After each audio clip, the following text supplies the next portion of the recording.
सुख की गीत गा रहे हो, भगवान का मजाक उड़ा रहे हो। मेरे जैसे ने कह दिया हुआ था पक्की, और भगवान कह के चले गए हुआ कच्ची थारी नजरों में। इन बातों का विचार करना चाहिए, जब जाके आप अपनी व्यवस्था को ठीक कर पाओगे। जा सतगुरु की मैं बलिहारी, जो जामन मरण मिटाही। मैं उस गुरुदेव के ऊपर कुर्बान जाता हूं जो जन्म और मरण न मिटा दे। गुरु बहुत हैं, अपनी अपनी सीमा तक के वो सीमित गुरु हैं। अपनी प्रक्रिया में आपको मास्टर बना देंगे, लेकिन जन्म मरण को नहीं छुटवा सकते।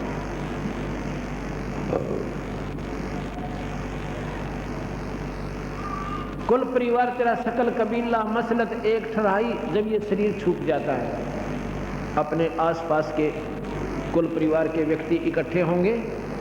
कोई तो नहला रहा है,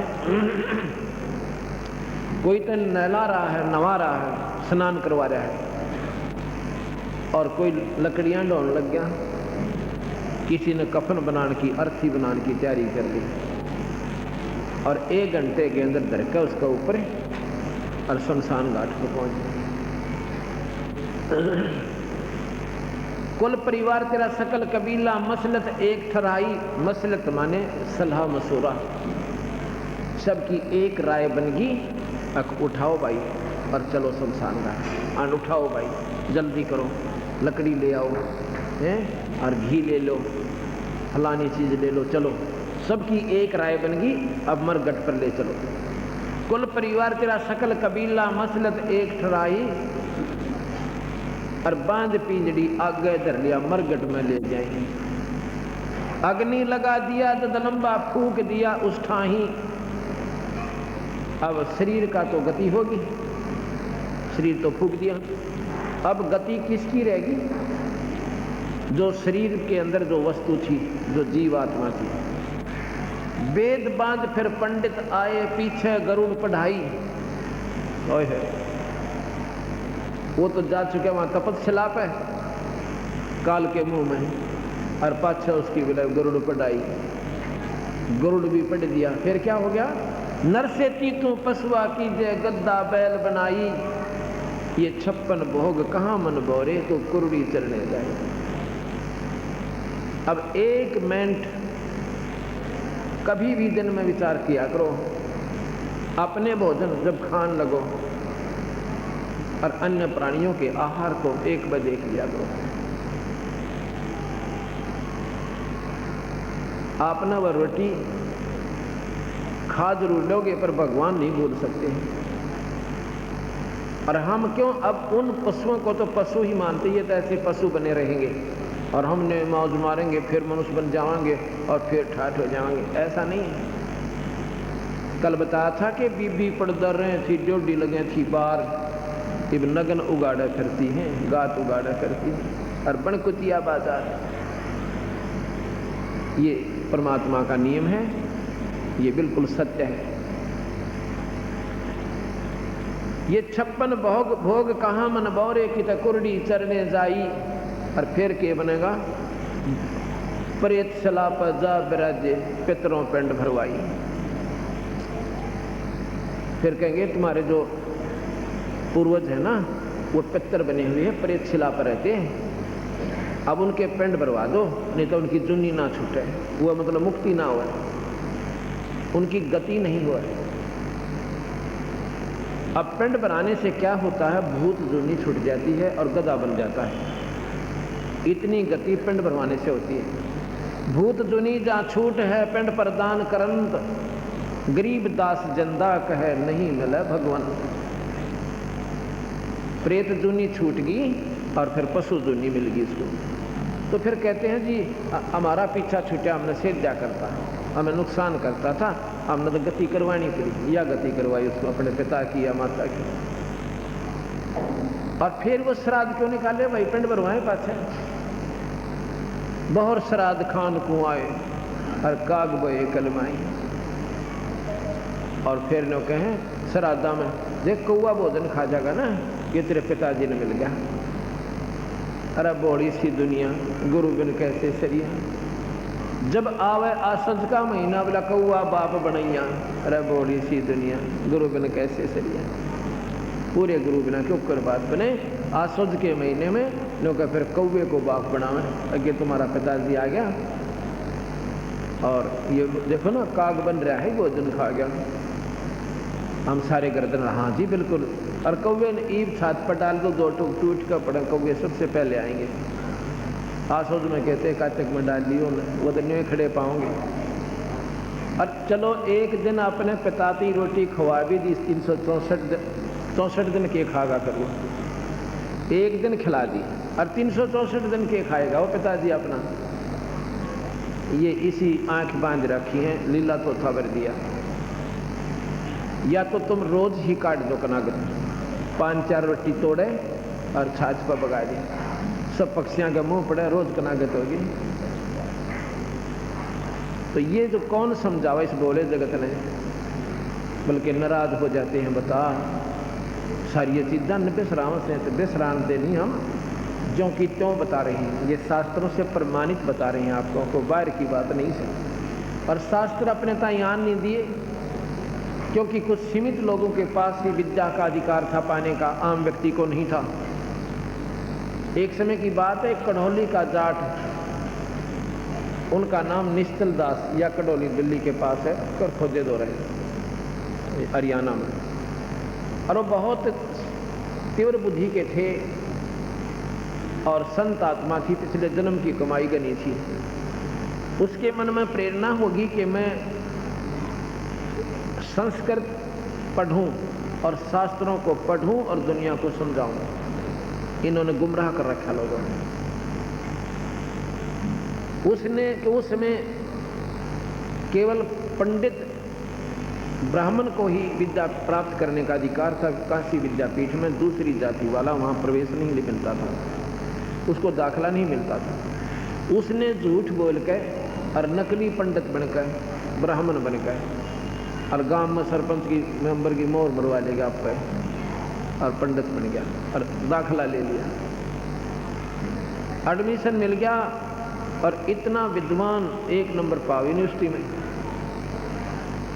इतना मतलब प्राकांड उसका दिमाग चल रहा था, विद्वान बन गया। सबसे प्रथम श्रेणी में रहा है। जब उसने काशी विद्यापीठ की शिक्षा पूरी की,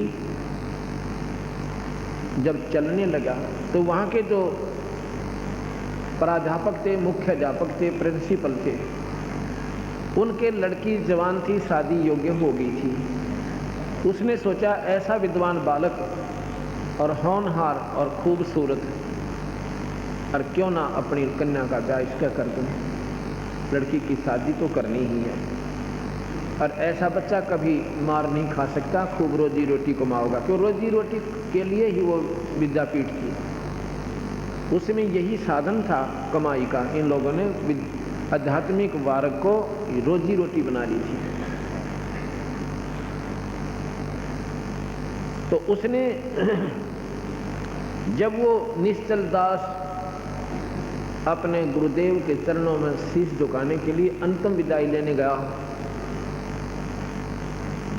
तो कहने के गुरुदेव आशीर्वाद दो, आपका बच्चा सफल हुआ है। कहने लगा भाई कोई दक्षिणा नहीं देगा, अगर जो मांगो तो ले लो, महाराज जी शरीर भी आपका ही है। कहने लगा भाई वचनबद्ध हो जा। हक हो गया जी कि मैं अपनी लड़की की शादी आपसे करना चाहता हूँ। अब यहाँ फंस गया धर्म संकट में, ना तो बन गई थी बात। अब वो सहम गया कि ये बता भाई क्यों कर पार पड़ेगी, तो बड़ा चाला हो। कहने लगा गुरुदेव मैं एक सच्ची बात बता दूं। क्यों भाई, और सच्ची क्यों ना बताओ? गुरुदेव का आगे तो सच्ची ही बताते हैं, सच्ची बताओ। मैं ब्राह्मण नहीं हूं, मैं जाट हूं कढ़ौली का, और जी मैंने तो विद्या प्राप्त करने के लिए भाई संस्कृत भाषा को सीखने की मेरी रुचि थी और शास्त्रों को आम व्यक्ति तक पहुंचाना चाहता था। तो उस प्रिंसिपल का पारा और 100 का ऊपर गया, एकदम नाराज हो गया, लाल आंख कर ली, नीच तुच्छ तुच्छ जीव तो और तुमने ऐसा जुल्म कर दिया, फलाना कर दिया, श्राप दे दिया। एक तो श्राप दे दिया कि तुझे रोज ताप होगा, पीड़ा होगी, बुखार बनेगा एक बार दिन में, और दूसरा तो वचनबद्ध है हकानी, संस्कृत भाषा में कहीं प्रचार नहीं करेगा। अच्छा जी, अब भाग जाए यहाँ से। उसने फिर संस्कृत भाषा प्रयोग नहीं करी सारी उम्र, शास्त्रों की जानकारी जरूर की, उसका प्रचार फिर संत भाषा में किया। वो दादूपंथी संतों की शरण में चला गया जो कबीर पंथ से ही संबंधित है, और वहाँ एक संत की शरण लेकर फिर उसने एक इतनी मोटी किताब बना रखी है शास्त्रों के ही जितने भी उनमें अंश जिस प्रकार भी वो समझ पाए उनके आधार पर संत वाणी में दोहों के आधार पर लिख दी, संस्कृत में नहीं लिखी। तो इस प्रकार इस सत्य मार्ग को असत्य में परिवर्तित कर दिया गया। सच्चाई का ज्ञान किसी को रहा नहीं, रोजी रोटी जिस प्रकार से भी प्राप्त हुई वैसे ही ट्राई करने लगे। एक समय की बात है, एक राजा ने अब जैसे जनता को मार्गदर्शक जैसे मेरे जैसे जो गाइड करेंगे ये भोली आत्मा तो उसी तरह पक्की हो जाएंगी। उन्होंने किसी ने बताया कि आप जो है कथा कराओ भगवान की घर पर या जाप करवाओ गायत्री मंत्र का। राजा ने कहा कि ठीक है करवा लो। मंत्री को आदेश दे दिया कि रोजाना एक असरफी विद्वान को जो गायत्री जाप करके जावे और या कोई भी कथा करे उसको एक दे देना, चाहे वो जाप करे चाहे कोई अपनी कथा पढ़े या कोई मंत्र करे, जैसे भी करे। तो एक पंडित विद्वान को पंडित कोई जाति नहीं है, इस बात को भूलोगे तब जाकर के कबीर साहब की अकड़वी दवाई अंदर जाएगी, नहीं तो कोई न कोई बाधा मन में बनी रहेगी कि महाराज जी तो पंडितों की क्रिटिसाइज कर रखी है कबीर साहब ने। कभी नहीं, पंडित की कर रखी है जिन्होंने गलतियां की। आम व्यक्ति पंडित नहीं है।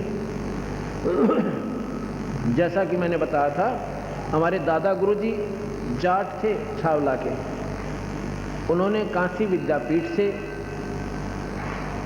अब तो सभी को वहाँ कोई ऐसी दिक्कत नहीं, कोई भी जा सकता है, सैकड़ों वर्ष से 50-60 वर्ष से ऐसा चल रहा है।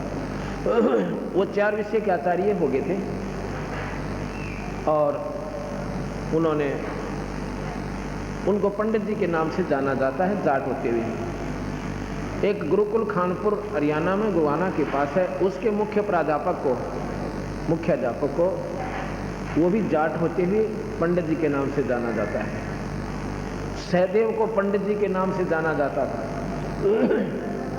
जो पांडवों का पांचवा था उसको पंडित जी के नाम से ही जाना जाता था। पंडित कोई जाति नहीं है। अब जैसे कोई वैद्य होते थे, वैद्य और अच्छे वैद्य होते थे, उसके बाद उनके वंशजों को वैद्य कहने लगे, सारे थी वैद्य, और सब ने अपने पीछे वैद्य लिखना शुरू कर दिया। फलाना राम है, मनसाराम वैद्य, आसाराम वैद्य, इस प्रकार। और दवाई जानते कोई ना, वह पेट के दर्द की भी, और वह भी पीछे वैद्य लिख रखा। तो वह वैद्य नहीं है, वो तो एक परंपरागत एक समूह का एक प्रतीक बन गया है। ऐसे ही जो संस्कृत के श्लोक ने भी ना जानते वो भी पंडित कहलावे, उनको भी हम पंडित जी कहते हैं, और वो भी गर्व करते हैं अपने ऊपर कि हम पंडित जी हैं। वो उनकी नादानी है, वो पंडित जी नहीं है, वो तो आम व्यक्ति हैं, आम नागरिक हैं, अपना जैसे भी आम व्यक्ति अपना पेट भर कर रहे हैं वो ऐसे ही रोजगार कर रहे हैं, वो पंडित नहीं है। और वो इनसे मुँह चढ़ाएंगे इन बातों पे तो उनकी नादानी है। ये तो उन मार्गदर्शकों को जो दुनिया को गुमराह करते हैं और ठीक मार्ग नहीं बताया।